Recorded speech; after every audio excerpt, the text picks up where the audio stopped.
सुख समृद्ध विज्ञान चैनल में सभी सुधी दर्शकों का मैं सुशील कुमार शर्मा हार्दिक स्वागत करता हूँ। हरिओम।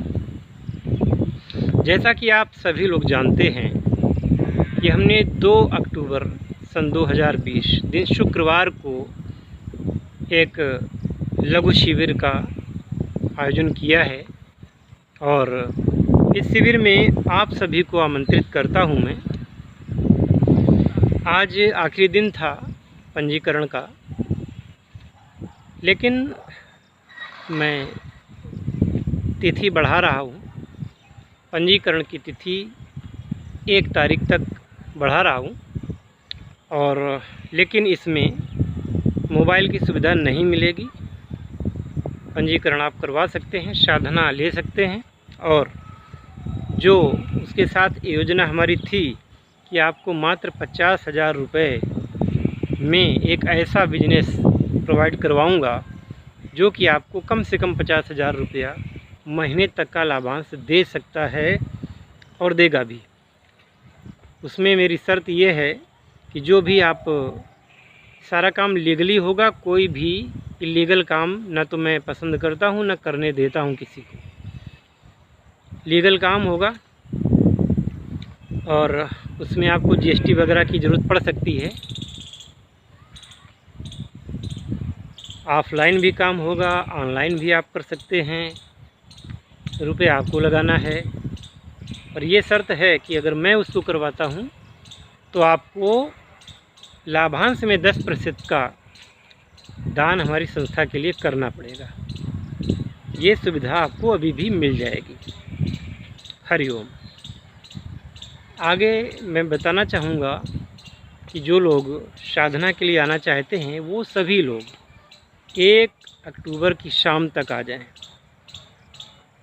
2 अक्टूबर को ये कार्यक्रम होगा और मुझे इससे फ़र्क नहीं पड़ता एक व्यक्ति आता है कि 100 व्यक्ति आते हैं। जितने लोग होंगे सारे के सारे पंजीकरण पहले ही करवा चुके होंगे तभी आएंगे। बिना पंजीकरण के किसी का प्रवेश निषेध रहेगा। क्योंकि मेरा बुरा अनुभव रहा है, पहले बहुत सारे लोग बिना पंजीकरण के आ गए कभी कभी और तमाम दिक्कतें पैदा करते हैं। पैर पकड़ लेंगे, ढेर सारी बातें करेंगे और जो हमारे नियम हैं, शर्तें हैं, उनसे उनका वास्ता नहीं होता। तो फालतू में समय बर्बाद होता है और उसका कोई मतलब नहीं बनता। यदि किसी को कुछ चाहिए तो उसकी कीमत भी उसको अदा करनी चाहिए, ऐसा मेरा मानना है और मैं हमेशा कीमत देता रहा हूँ। मैंने कभी भी शॉर्टकट नहीं अपनाया। जो लीगल काम है वो ठीक है। किसी की मेहनत का, किसी की तपस्या का अंश फ्री में प्राप्त करना भी एक अपराध से कम नहीं है। बाकी अगर अच्छे तरीके से, अच्छे मन से साधना की जाएगी तो ऐसा हो ही नहीं सकता कि आपकी मनोकामना की पूर्ति ना हो। ग्रेटेस्ट, फास्टेस्ट आपको तरीका आपके जीवन में सफलता का, और सबसे बड़ी बात ये कि आप ना तो कोई अपराध करेंगे ना कोई गलत काम करेंगे। आपको उन रहस्यों का, उन गूढ़ रहस्यों का ज्ञान कराएंगे हम, जिनके द्वारा वास्तव में सफलता प्राप्त की जा सकती है, सफलता को आकर्षित किया जा सकता है।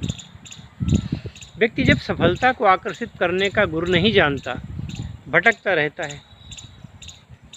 कभी कभी पूरा जीवन भटकने में ही गुजर जाता है। जाने कितने लोग हो गए, जाने कितने लोग, लाखों लोग जो जीवन में कुछ करना तो चाहते थे पर अविश्वास के कारण या 2 पैसे बचाने के कारण, फ्री पा जाने के चक्कर में वो जीवन में कुछ नहीं कर पाए और उन्होंने अवसरों को हाथ से जाने दिया।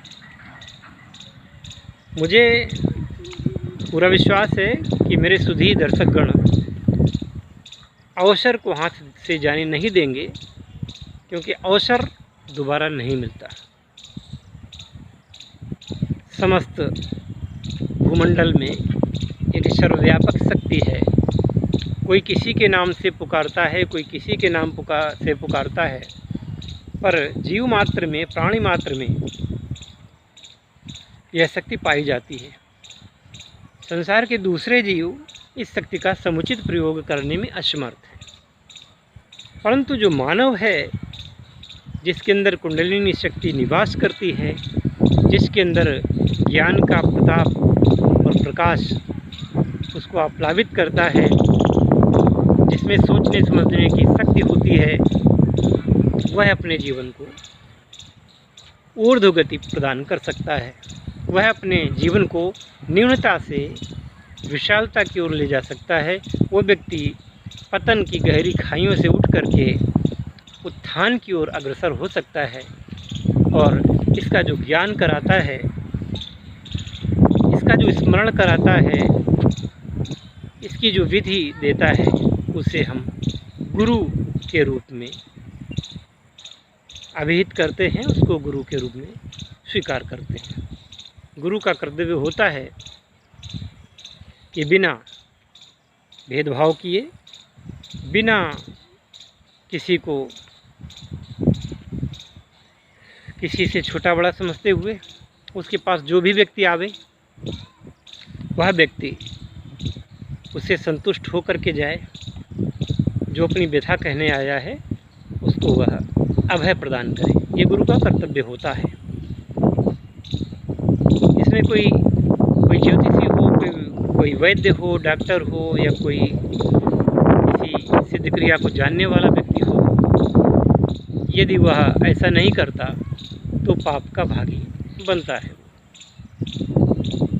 क्या आप जानते हैं कि दुर्योधन ने भी युद्ध के पूर्व सहदेव, पांडवों के छोटे भाई सहदेव जी बहुत अच्छे ज्योतिषी थे, त्रिकालज्ञ थे, उनसे याचना की थी कि आप सही समय बताएं। लोगों ने पूछा कि सहदेव तो अपने ही भाइयों के पक्ष में कोई उचित मुहूर्त बता देंगे, तो दुर्योधन ने कहा कि नहीं, सहदेव ऐसे नहीं हैं। सहदेव के पास जब मैं आया हूँ तो वह वही उचित मुहूर्त बताएंगे जिसमें केवल और केवल बाहुबल से लड़ा जा सके, किसी मुहूर्त का विशेष उसमें सहयोग ना हो। और धर्मशील सहदेव जी ने ऐसा ही किया। इसी प्रकार से रामायण में कथा आती है, जब श्री लक्ष्मण जी बेहोश पड़े होते हैं वीरघातिनी शक्ति के कारण, हनुमान जी सुषेण वैद्य को लाते हैं और सुषेण वैद्य श्री लक्ष्मण जी का उपचार करते हैं। उनको समझाया जाता है, पहले तो वो तैयार नहीं होते हैं, लेकिन बाद में समझाया जाता है कि आपका वैद्य का कर्तव्य क्या होता है, प्राणी मात्र की रक्षा करना, और वो अपने धर्म को बखूबी निभाते भी हैं। इसी प्रकार से गुरु के पास जो भी आता है विनीत भाव से, वह उसको आप्लावित करता ही है, इसमें कोई दो राय नहीं। लेकिन मेरा दिल इतना बड़ा नहीं है, मेरा दिल इतना बड़ा नहीं है, मेरा हृदय इतना विशाल नहीं है। जो व्यक्ति सनातन धर्म का विरोध करते हैं, जो सनातन धर्म के देवी देवताओं के मंदिरों को तोड़ने का काम करते हैं, जो सनातन धर्म की कथाओं में, भगवान में, अवतारों में छिद्र ढूंढते हैं, मैं उनके लिए बिल्कुल भी उपलब्ध नहीं हूँ। इतना बड़ा मेरा दिल नहीं है, क्योंकि ऐसे लोग पहले तो बड़े ही विनीत भाव से आएंगे, बाद में वह अपनी रास्ता से चलेंगे। तो ऐसे लोगों के लिए मेरे पास आने की कोई ज़रूरत नहीं है, मैं मना करता हूँ।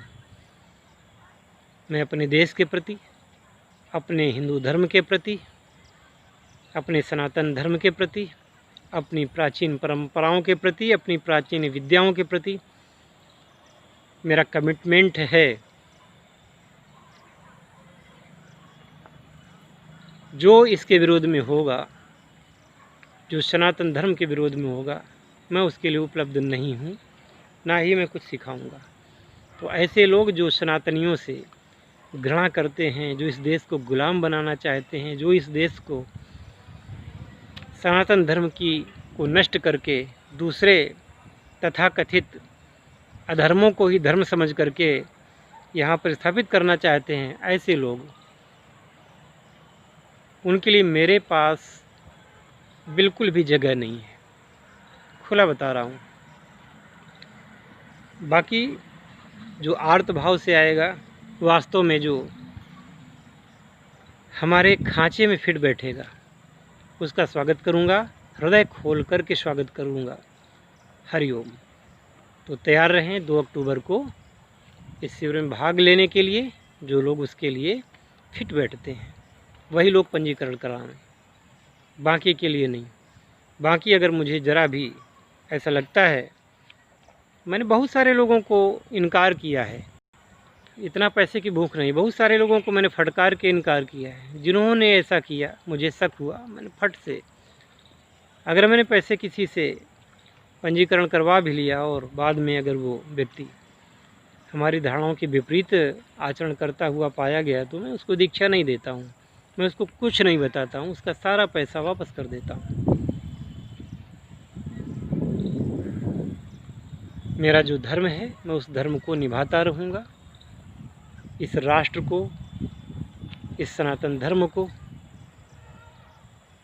उच्चतर श्रेणी में ले जाने के लिए मैंने जन्म लिया है और मैं अपने काम को पूरा करके ही जाऊँगा। तथास्तु। हरि ओम।